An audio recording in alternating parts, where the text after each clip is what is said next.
नमस्कार, आप देख रहे हैं हमारी खास पेशकश धन दौलत। मैं हूं साक्षी बत्रा। क्या आप कोई होम बिजनेस करते हैं या फिर घर से ही कोई बिजनेस शुरू करना चाहते हैं, तो इस शो पर हम आपको होम बिजनेस से जुड़ी सभी जरूरी जानकारी देंगे। कैसे शुरू कर सकते हैं आप एक होम बिजनेस, किस तरह का काम आप घर बैठे ही कर सकते हैं और इसके लिए कौन सी कानूनी प्रक्रियाएं आपको पूरी करनी चाहिए, कौन कौन से रजिस्ट्रेशंस और सर्टिफिकेट्स की आपको जरूरत होगी, इन सभी पर हम चर्चा करेंगे। लेकिन सबसे पहले जानते हैं कि आखिर होम बिजनेस होता क्या है इस खास रिपोर्ट में।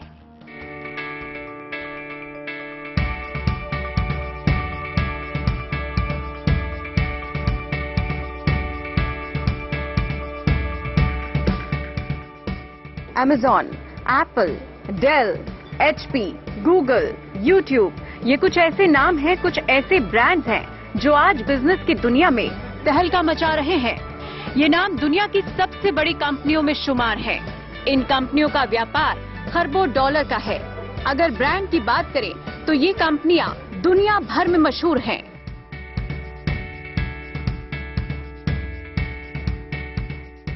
इनको बच्चा बच्चा जानता है।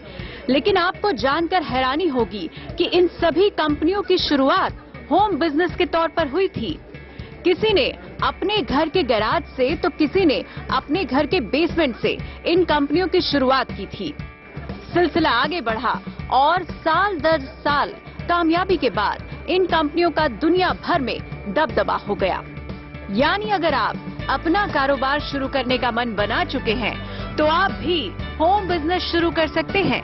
लेकिन पहले समझ लीजिए कि ये है क्या। मोटे तौर पर अगर आप अपने घर से कारोबार करते हैं तो उसे होम बिजनेस कहा जाता है। इसकी खासियत है कि इसमें आपको घर बैठे काम करने का मौका मिलता है, निवेश कम होता है और आप खुद ही या अपने परिवार के सदस्यों के साथ मिलकर ये काम कर सकते हैं। कोरोना के समय हम लोगों ने देखा कि वर्क फ्रॉम होम जो है एक मजबूरी बन गई हमारी काम करने की, और उससे ये चीज फेमस होती चली गई। जब काम घर से हो सकता है तो उसके लिए बेकार में ही क्यों बाहर जाके रेंट दिया जाए और बाहर में और अन्य खर्चे किए जाएं। जो काम जो घर से किया जाता है उसको होम बिजनेस ही कहते हैं। घर से व्यापार करने का एक और फायदा ये है कि इसमें आपको किसी दुकान या गोदाम की जरूरत नहीं पड़ती। आप बहुत ही छोटे स्तर पर ये बिजनेस शुरू कर सकते हैं। बिजनेस के लिए कर्मचारी रखने की भी जरूरत नहीं होती। होम बिजनेस में बेसिकली उस तरह के बिजनेस हैं जैसे जिसमें आपको लेबर की जरूरत नहीं होती है, एम्प्लॉय की जरूरत नहीं होती है। ये बेसिकली फैमिली ओन्ड बिजनेस कर सकते हैं कि आपको कार पार्किंग की जरूरत नहीं है। जैसे आप डे केयर का बिजनेस कर सकते हैं होम केयर में, आप सैलून का बिजनेस कर सकते हैं होम बिजनेस में। आप इस तरीके के बिजनेस जो है, और बेसिकली ये वोकल फॉर लोकल जो मोदी जी का जो एक नारा है उसको ये चरितार्थ करता हुआ एक बिजनेस है। घर से बिजनेस करने के कुछ फायदे हैं तो साथ ही कुछ नुकसान भी हैं। दुकान की तरह आप घर में शोरूम नहीं बना सकते, ग्राहक आपके घर तक नहीं आते। आपको अपने प्रोडक्ट या सर्विसेज के बारे में ग्राहकों को बताना होता है। वर्ड ऑफ माउथ प्रमोशन पर आपका बिजनेस बहुत ज्यादा निर्भर करता है। हालांकि आज इंटरनेट के दौर में ये काम आसान हो चुका है, क्योंकि सोशल मीडिया साइट्स जैसे फेसबुक और इंस्टाग्राम के जरिए बिजनेस का प्रचार करना आसान हो गया है। व्हाट्सएप और फोन के जरिए भी आप सीधे ग्राहकों तक पहुंच सकते हैं। देखिए, होम बिजनेस का सीधा सा फायदा आपके पास है कि आपको रेंट आपका पूरा बच जाता है। रेंट देने की जरूरत आपको नहीं है। आपका ओवरहेड का जो खर्चा जितना भी होता है, ओवरहेड का पूरा खर्चा आपका बच जाता है। आप केवल आप ग्रोस प्रॉफिट जो आपका होता है कि माल जो परचेज करते हैं या सर्विसेज जो परचेज करते हैं और सर्विसेज जो सेल करते हैं, उसका जो नेट डिफरेंस जो मुनाफा, ग्रोस शुद्ध मुनाफा जो होता है, वो शुद्ध मुनाफा आपको मिल रहा होता है। तो देर किस बात की, अगर आपके पास एक अच्छा आइडिया है या आपके पास हुनर है तो आज से ही प्लानिंग शुरू कर दीजिए और जल्द ही अपना खुद का होम बिजनेस शुरू कीजिए। क्या पता आपका आइडिया हिट हो जाए और आपका नाम भी देश के बड़े बिजनेस में शुमार हो जाए। अब होम बिजनेस क्या होता है ये तो आप सबको पता चल ही गया, लेकिन अब अपने एक्सपर्ट से हम जानते हैं कि होम बिजनेस आप कैसे शुरू कर सकते हैं। स्वागत करते हैं हमारे आज के खास मेहमान का। अनुराग शर्मा हमारे साथ जुड़ चुके हैं, चार्टर्ड अकाउंटेंट हैं और इन्होंने बहुत सारी फाइनेंस और टैक्सेशन पर किताबें भी लिखी हुई हैं। स्वागत है अनुराग जी, धन दौलत पर आपका। और आज हम बात कर रहे हैं होम बिजनेस के बारे में। तो सबसे पहले आपसे हम ये जानना चाहते हैं कि किसी भी होम बिजनेस जैसे ट्यूशंस हो गया, टिफिन सर्विस, बुटीक वगैरह का लीगल स्टेटस क्या होता है? क्या इस तरह के होम बिजनेसेस लीगल होते हैं? हेलो मैम, थैंक्स मुझे इनवाइट करने के लिए। तो इस तरह के मैम हो सकते हैं, देखिए प्रोप्राइटरशिप में जा सकते हैं, आप पार्टनरशिप में जा सकते हैं, एलएलपी या प्राइवेट लिमिटेड कंपनी या ओपीसी, बहुत ऑप्शंस हैं। अगर आपने सोलली करना है, अकेले करना है, तो proprietorship is the best option कि आप अकेले कर सकते हैं उसको। लेकिन अगर आपको कोई पार्टनर है साथ में या अपने घर में से किसी को इनवाइट करना है, कर सकते हैं, तो पार्टनरशिप फर्म उसमें हो सकती है। और अगर आप इसको एक लीगल दर्जा देना चाहते हैं तो उसके लिए आपको एलएलपी या प्राइवेट लिमिटेड कंपनी या फिर आपको ओपीसी जो 1% कंपनी होती है, इन केस आपका कोई डायरेक्टर नहीं है साथ में, तो उसमें आपको एक नॉमिनी चाहिए होगा। अपार्ट फ्रॉम द डायरेक्टर, जो डायरेक्टर के अलावा एक नॉमिनी चाहिए होगा, तो आप उस तरीके से भी इसको स्टार्ट कर सकते हैं। ठीक है, तो आपने कई तरीके के बताए हैं जिसकी वजह से आपका बिजनेस लीगल हो सकता है। तो मैं आपसे जानना चाहती हूँ कि क्या होम बिजनेस करने वाले लोगों को अपना बिजनेस इस तरीके से लीगलाइज या रजिस्टर करवाना जरूरी होता है? और अगर वो नहीं कराते हैं तो किस तरीके के उनके ऊपर लीगल एक्शंस हो सकते हैं? मैम, इतना जरूरी नहीं है। बेसिकली आपको एक पैन नंबर चाहिए होता है कि आपको एक रिक्वायरमेंट, और आपका जीएसटी का चाहिए होता है इन केस जो आपकी लिमिट है। जैसे सर्विस सेक्टर में आपकी 10 या 20 लाख होगी। अगर 10 लाख एक पर्टिकुलर एरिया जो उन्होंने रखे हैं, 20 लाख के आसपास, जो सर्विस सेक्टर में अगर आपकी टर्नओवर उससे ज्यादा है तो आपको उस केस में जीएसटी की रजिस्ट्रेशन रिक्वायर्ड है। और अगर आप कोई फूड, जैसे फूड डिलीवरी का काम कर रहे हैं या आपका टिफिन सर्विसेज का है, तो उसके लिए आपको एफएसएसआई के लाइसेंस की जरूरत है। और आपको एक तो पैन हो गया, एमएसएमई आप उद्यम में रजिस्टर कर सकते हैं, तो उसको आपको लोन में बेनिफिट्स मिल सकते हैं कि बेनिफिट जो गवर्नमेंट देती है उद्यम रजिस्ट्रेशन में, तो वो जरूरी है। लीगल कंप्लायंस तभी जरूरी है क्योंकि अगर आप बिजनेस को एक एक्यूरेशन देना चाहते हैं और आगे ग्रोथ के लिए जाना चाहते हैं। ठीक है, तो किस किस तरीके के डॉक्यूमेंट्स आपने बताए जो जरूरी होंगे अगर रजिस्ट्रेशन के लिए लोगों को जाना हो? तो मैम बेसिकली सबसे पहले तो पैन आपको चाहिए कि पैन आपके, उसके पैन के बेसिस पे आप जीएसटी रजिस्टर कर सकते हैं। ठीक है। जैसे उसके लिए आपको इलेक्ट्रिसिटी बिल करंट चाहिए, और रेंट एग्रीमेंट आपका हो गया अगर आप रेंट पर हैं तो वो जरूरी है। और उद्यम रजिस्ट्रेशन के लिए भी आपको उद्यम साइट पे जाकर जो आपका पैन नंबर है या जीएसटी नंबर है, पैन बेस होता है, तो पैन बेस आपको उद्यम रजिस्ट्रेशन के लिए भी आप जा सकते हैं। ठीक है। तो बेसिकली आपको सबसे पहले तो पैन अप्लाई करना है, फिर जीएसटी हो गया, एफएसएसआई अगर आप कोई फूड डिलीवरी या फिर इसका काम कर रहे हैं, लंच टिफिन सर्विसेज का, तो उसके रिगार्डिंग आपको तब चाहिए होगा। ठीक है, आपने बेहद जरूरी बातें यहाँ पर बताई हैं कि आप जिस नेचर का बिजनेस कर रहे हैं उस तरीके का आपको लाइसेंस या रजिस्ट्रेशन कराना बेहद जरूरी है। वो आप जान लीजिए कि आपकी किस कैटेगरी में बिजनेस है, ये आपने बेहद जरूरी बात बताई। एक और चीज जो आपने बहुत इंटरेस्टिंग बताई कि कई एरियाज में आपको लोन बेनिफिट्स मिल सकते हैं। तो बहुत सी महिलाएं भी घर बैठ के जो बिजनेस करना चाहती हैं, उनके लिए किस तरीके के लोन्स अवेलेबल हैं, लोन रेट्स में क्या उनको बेनिफिट कहीं मिलता है, तो वो भी बताइए। मैम उद्यम रजिस्ट्रेशन में अगर आप जाते हैं तो आपको वहाँ पर जो गवर्नमेंट के बेसिस वेरियस स्कीम्स हैं कि अगर आप उद्यम रजिस्ट्रेशन में जाएंगे तो कहीं लोन बेनिफिट्स आपको बैंक्स हैं जो आपको कम लोन पे, कम ब्याज पे आपको लोन प्रोवाइड कर सकते हैं। तो वो हो सकता है, ये आपको एक अपने बैंक से जाकर इस चीज में कि वो वहाँ पर क्या क्राइटेरिया है, उनका क्या कंडीशन है, वो आपको अपने बैंक से, नियर बाय बैंक से जहाँ आपका अकाउंट है या जहाँ से आप लोन अवेल करना चाहते हैं उद्यम रजिस्ट्रेशन के बेसिस पे, तो आप उनसे वो बात कर सकते हैं। ओके, तो अब ये बताइए कि अगर किसी ने मन बना लिया है कि उनको होम बिजनेस करना है, कोई कैटेगरी भी उन्होंने अपने लिए चुन ली है, तो ऐसे में उनके पहले कदम क्या होने चाहिए? फर्स्ट स्टेप उनके लिए क्या जरूरी है एक बिजनेस स्टार्ट करने से पहले?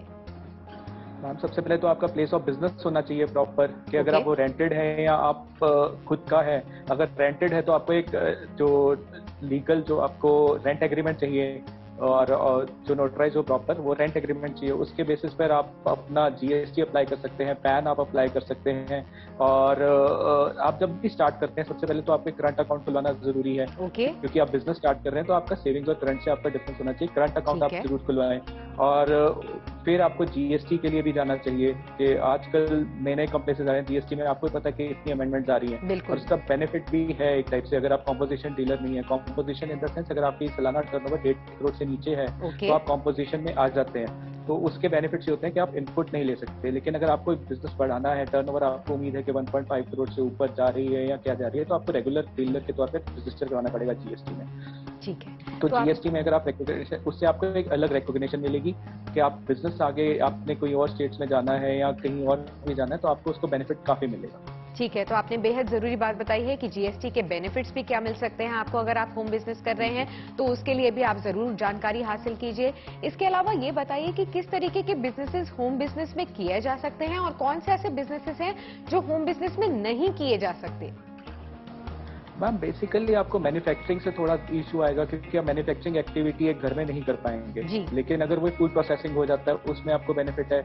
आप टेलरिंग है, ट्यूशन बिजनेस है, टिफिन बिजनेस है, और सीए, एडवोकेट्स या डॉक्टर्स तो अपनी प्रैक्टिस भी घर से कर सकते हैं। जो सॉफ्टवेयर डेवलपमेंट का काम कर रहे हैं वो आप होम बेस कर सकते हैं, तो उसमें आपको इस चीज का तो बेनिफिट मिलेगा।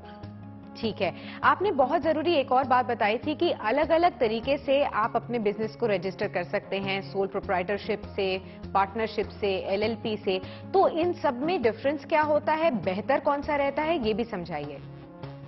मैम बेहतर का रहता है अगर एलएलपी कंपनीज या ओपीसी को मैं कंपनीज की कैटेगरी में करूंगा, क्योंकि 1% कंपनी है, उसमें आपको एक लीगल कंप्लायंस मिल जाता है कि आपको एक एमसीए से अप्रूवल होता है, आपका जो डाटा है वो एमसीए में सेव रहता है कि आप जब भी जाते हैं अपना जो आपका नंबर, आपका लॉटो का रजिस्ट्रेशन नंबर होता है, आपको प्रॉपर कंप्लायंसेस।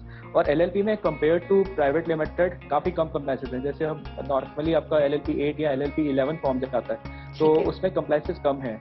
और ओपीसी आ जाता है, ओपीसी से प्राइवेट लिमिटेड में मेन आप ये एक अगर इंडिविजुअल है तो वहां पे वो अपनी एक कंपनी क्रिएट कर सकता है, तो उसमें आपको लीगल दर्जा मिलता है कि आपको एक रिकॉग्निशन मिलता है कि इन केस आपने फ्यूचर में एक्सपेंड करना है या आप सोचते हैं आपने घर से बाहर निकल के अपना और अपने आउटलेट्स खोलने हैं या अपने और एक्सपेंशन करना है, तो उसमें उसको बेनिफिट जरूर मिलता है एक लीगल कंप्लायंस के लिए। ठीक है, और एक और जरूरी बात यह है कि जैसे आपने बताया कि लोगों को अपना प्लेस देखना जरूरी होता है कि क्या वो एक रेंटेड प्लेस में रह रहे हैं या फिर अपने ओन घर में रह रहे हैं, किसी सोसाइटी में रह रहे हैं। तो ये सभी जो कैटेगरीज हैं ये रेजिडेंशियल एरिया में आती हैं।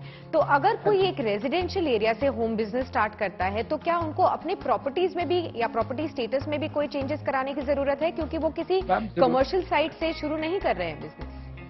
मैम जरूरत पड़ती है, आपको एक परमिशन लेनी पड़ती है, क्योंकि नॉर्मली जैसे अब चंडीगढ़ की मैं बात करूँ तो यहाँ पे एक परमिशन लेनी पड़ रही है कि अगर आप होम बेस कर रहे हैं कि आप बिजनेस एक्टिविटी कैरी ऑन कर रहे हैं एक रेजिडेंशियल एरिया में, तो उसके लिए आपको जब जीएसटी रजिस्टर करते हैं तो आपको कई बार इस चीज के नोटिस या आपको इस चीज की क्वेरी आती है कि आपने वो परमिशन लेटर दिखाई है, तो वो जरूरी हो जाता है क्योंकि उसके जो इलेक्ट्रिसिटी के चार्जेस हैं वो आपके कमर्शियल वाले लगेंगे, रेजिडेंस वाले नहीं लगेंगे जब आप कमर्शियल एक्टिविटी कर रहे हैं, तो उस चीज में काफी चेंजेस आएंगे। ठीक है, तो ये भी बहुत जरूरी बात है, अगर आप घर से ही बिजनेस स्टार्ट कर रहे हैं तो आपको परमिशंस किस तरीके की लेनी है वो भी आपको जानकारी होनी चाहिए। इलेक्ट्रिसिटी बिल्स किस तरीके से चार्जेस आपके बिजनेस पर लगेंगे वो भी बहुत जरूरी होता है। तो लोकल अथॉरिटीज से आपकी यहां पर जाकर आप पूछताछ कर सकते हैं, अपने स्टेट्स में, अपने डिस्ट्रिक्ट्स में जो भी अथॉरिटीज होंगी उनके पास जाकर आपको ये सभी परमिशंस लेनी ही पड़ेंगी, क्योंकि आगे जाते हुए अगर आप जीएसटी नंबर लेते हैं तो कहीं ना कहीं आपके लिए ये क्वेरी आ सकती है कि आपने ये परमिशन पहले लिया था या नहीं। ये बहुत जरूरी बात है, इसे जरूर नोट कीजिएगा। अनुराग जी आप बने रहिए हमारे साथ, क्योंकि आगे जनता के भी बहुत सारे सवाल हैं जो हम आपसे पूछेंगे। अब आपको होम बिजनेस की सभी लीगैलिटीज तो मालूम चल ही गई हैं, लेकिन बिजनेस कैसे शुरू करें ये बड़ा सवाल है। किसी भी बिजनेस को शुरू करने से पहले आपके पास कुछ जरूरी जानकारियां होनी चाहिए। आपको पता होना चाहिए कि आपकी स्ट्रेंथ्स और वीकनेसेस क्या हैं। आपके पास एक फुल प्रूफ प्लान भी होना चाहिए। चलिए आपको इसके बारे में कुछ टिप्स देते हैं। सबसे पहले आपको अपनी ताकत और कमजोरियों का पता होना चाहिए, क्योंकि ऐसा कोई भी बिजनेस शुरू करना जिसके बारे में आपको कुछ पता नहीं है जोखिम का काम हो सकता है। इसी के साथ ही मार्केट रिसर्च करना बेहद जरूरी है। ये पता करना कि आजकल ग्राहक क्या ढूंढ रहे हैं और आपका प्रोडक्ट या फिर आपकी सर्विसेज अगर मार्केट की जरूरत के हिसाब से हैं तो आपके बिजनेस के सफल होने के ज्यादा चांसेस हो सकते हैं। इसके बाद बारी आती है निवेश यानी कि इन्वेस्टमेंट की। आप इस बिजनेस में कितना रकम या कितनी लागत लगाना चाहते हैं इसके बारे में भी आपको जानकारी होनी चाहिए। अगला है मार्केटिंग प्लान। बिना प्लानिंग के कोई भी काम खतरनाक हो सकता है। किसी भी बिजनेस की सफलता एक अच्छे मार्केटिंग और सेल्स प्लान पर निर्भर होती है। तो home business social media marketing पर आधारित होता है और इसी के लिए आपको सोशल मीडिया के बारे में जानकारी होनी चाहिए। कंप्यूटर चलाना भी एक अच्छी जरूरत होती होती है जो कि आपको आना ही चाहिए। और अगला है अकाउंटिंग, क्योंकि अकाउंटिंग की जानकारी भी बेहद जरूरी है। आपको लागत, बिक्री और मुनाफे की समझ पूरी तरह से होनी चाहिए। इसके लिए सामान्य अकाउंटिंग की जानकारी जरूरी है और टैक्सेशन की भी समझ बेहद जरूरी है। जीएसटी में अगर आपने रजिस्ट्रेशन करवाया है तो समय पर जीएसटी फाइल करना बहुत जरूरी है। इसके लिए शुरुआत में या तो आपको सीए रख सकते हैं, नहीं तो जीएसटी का कोर्स करके खुद ही जीएसटी फाइल कर सकते हैं, ताकि आप किसी भी कानूनी समस्या से बचे रहें। अब सबसे बड़ा सवाल यह भी होता है कि कौन सा बिजनेस आखिर किया जाए। जवाब आपके पास ही है।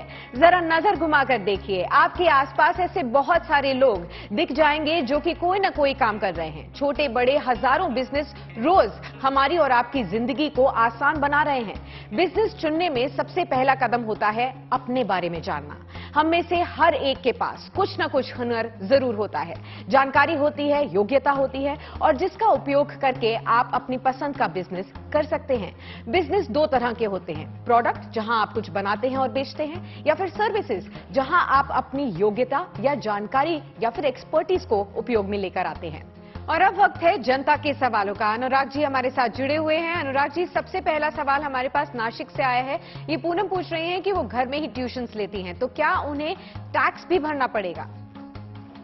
इनकम टैक्स तो आपको भरना पड़ेगा, क्योंकि अगर आप प्रोप्राइटरशिप में हैं तो आपको इनकम टैक्स भरना पड़ेगा। उसके लिए आप ITR 4 भर सकते हैं अगर आपका प्रेजेंटिव इनकम के बेसिस पे आता है। और अगर आप जीएसटी में अप्लाई करते हैं, अगर आपको लग रहा है कि आपकी जो टर्नओवर है वो होगा कि मतलब एक 20 लाख से ऊपर होगा, तो आपको फिर एक जीएसटी रजिस्ट्रेशन भी जरूरी है, तो उस केस में हो सकता है, वरना इनकम टैक्स तो आपको भरना पड़ेगा। ठीक है। सुमन का दिल्ली से सवाल लेते हैं। वो पूछ रहे हैं कि वो घर में ही बुटीक चलाती हैं, तो क्या उन्हें अपनी कंपनी के लिए एक जीएसटी नंबर लेना होगा? आपका टर्नओवर बेस्ड है मैम। अगर आपका 20 लाख से नीचे है, मुझे नहीं पता वो किस एरिया में रह रहे हैं, कहीं एरियाज में डेजिग्नेटेड एरिया में 10 लाख का लिमिट है और कहीं में 20 लाख है। अगर वो इस एरिया में है, जैसे hilly areas, north east areas में, वहाँ पे जो लिमिट है वो 10 लाख की है। अच्छा। दूसरी जगह पे 20 लाख की। अगर उनकी टर्नओवर 20 लाख से ऊपर है तो उनको जीएसटी नंबर लेना पड़ेगा। और कहीं और केसेस होते हैं लेकिन वो उन पे एप्लीकेबल नहीं होंगे, जैसे इनपुट सर्विस डिस्ट्रीब्यूटर हो गया, या और आपके जो केसेस हैं उसमें आपको आते हैं, लेकिन इनके केस में, मैम के केस में वो नहीं होगा। इनके केस में सिर्फ आपको ये देखना है कि आपकी टर्नओवर 20 लाख से ऊपर है तो आपको जीएसटी नंबर लेना है, नहीं है तो आपको जीएसटी नंबर लेने की जरूरत नहीं है। ठीक है। नोएडा से सवाल लेते हैं। ये मोहित का सवाल है। वो जानना चाहते हैं कि वो लाइफ इंश्योरेंस एजेंट का काम घर से ही करना चाहते हैं, तो क्या उसके लिए भी उनको कोई सी लाइसेंस की जरूरत पड़ेगी? नहीं, उसके लिए लाइफ इंश्योरेंस बिजनेस के लिए उनकी नहीं इतनी जरूरत पड़ेगी, क्योंकि वही मैंने आपको बोला कि टर्नओवर बेस्ड है। और इस केस में इनकम टैक्स का उनका रहता है कि उनका जो टीडीएस कटा है वो आपका उसमें आ जाएगा कि आपका 194C में, जैसे अगर उनका 194 जो आपका टीडीएस कटेगा वो अलग चीज है, लेकिन आपको टर्नओवर अगर 20 लाख से ऊपर है तो आपको जीएसटी नंबर लेना है, वरना नहीं लेना। ठीक है। अगला सवाल रश्मि का है। ये लखनऊ से पूछ रही हैं कि वो घर से ही गार्डनिंग का बिजनेस करना चाहती हैं। बीज, पेस्टिसाइड्स, केमिकल फर्टिलाइजर्स घर से ही बेचना चाहती हैं ऑनलाइन, या फिर घर से ही करना चाहती हैं, तो इसके लिए उनको किसी लाइसेंस की जरूरत होगी? बीज गार्डनिंग के लिए आपको नहीं, ऐसा किसी लाइसेंस की जरूरत नहीं है। तो वही मैम टर्नओवर बेस्ड है आपका कि इनकम टैक्स आपको भरना होगा और बाकी नहीं है, आपको किसी और लाइसेंस की जरूरत नहीं है। ठीक है। एक आखिरी सवाल लेते हैं। ये दिल्ली से है। राकेश जी जानना चाहते हैं कि क्या शॉप एंड एस्टैब्लिशमेंट एक्ट का रजिस्ट्रेशन होम बिजनेस के लिए हो सकता है, और ये रजिस्ट्रेशन करवाना कितना जरूरी होता है? शॉप एंड एस्टेब्लिशमेंट एक्ट का जरूरी है कि अगर आपने बैंक में लोन के लिए अप्लाई करना है, या अगर आप कोई बिजनेस एक्टिविटी कैरी ऑन कर रहे हैं, तो वो रिक्वायरमेंट हो सकता है, डिपेंडिंग ऑन आप किस चीज का बिजनेस कर रहे हैं। सॉरी, मैं समझा नहीं इनका सवाल, किस चीज का बिजनेस है इनका? उन्होंने बिजनेस नहीं बताया, वो यही जानना चाहते हैं कि होम बिजनेस के लिए, कोई भी जो वो होम बिजनेस करना चाहते हैं उसके लिए क्या शॉप एंड एस्टैब्लिशमेंट एक्ट का मैंडेटरी नहीं है, रजिस्ट्रेशन जरूरी क्योंकि है? एज सच मैंडेटरी नहीं है। शॉप एंड एस्टैब्लिशमेंट का कोई एज सच उनके ऊपर मैंडेटरी नहीं है, तो वो अवॉइड कर सकते हैं इस चीज को, शॉप एंड एस्टैब्लिशमेंट। ठीक है। शुक्रिया अनुराग जी इन तमाम सवालों के जवाब देने के लिए। उम्मीद करते हैं हमारे सभी दर्शकों को अपने जवाब मिल चुके हों और होम बिजनेस से रिलेटेड उनकी सभी क्वेरीज सॉल्व हुई हों। Thank you so much. धन दौलत के इस खास शो पर बस इतना ही। आपके साथ जल्द जुड़ेंगे, अगले हफ्ते भी एक नए मुद्दे को लेकर शामिल होंगे। लेकिन तब तक के लिए अगर आपके जहन में कोई भी पर्सनल फाइनेंस को लेकर सवाल हो तो आप हमें लिख भेज सकते हैं dhan.daulat@GNT TV पर। तब तक के लिए नमस्कार और GNT के साथ आप बने रहिए।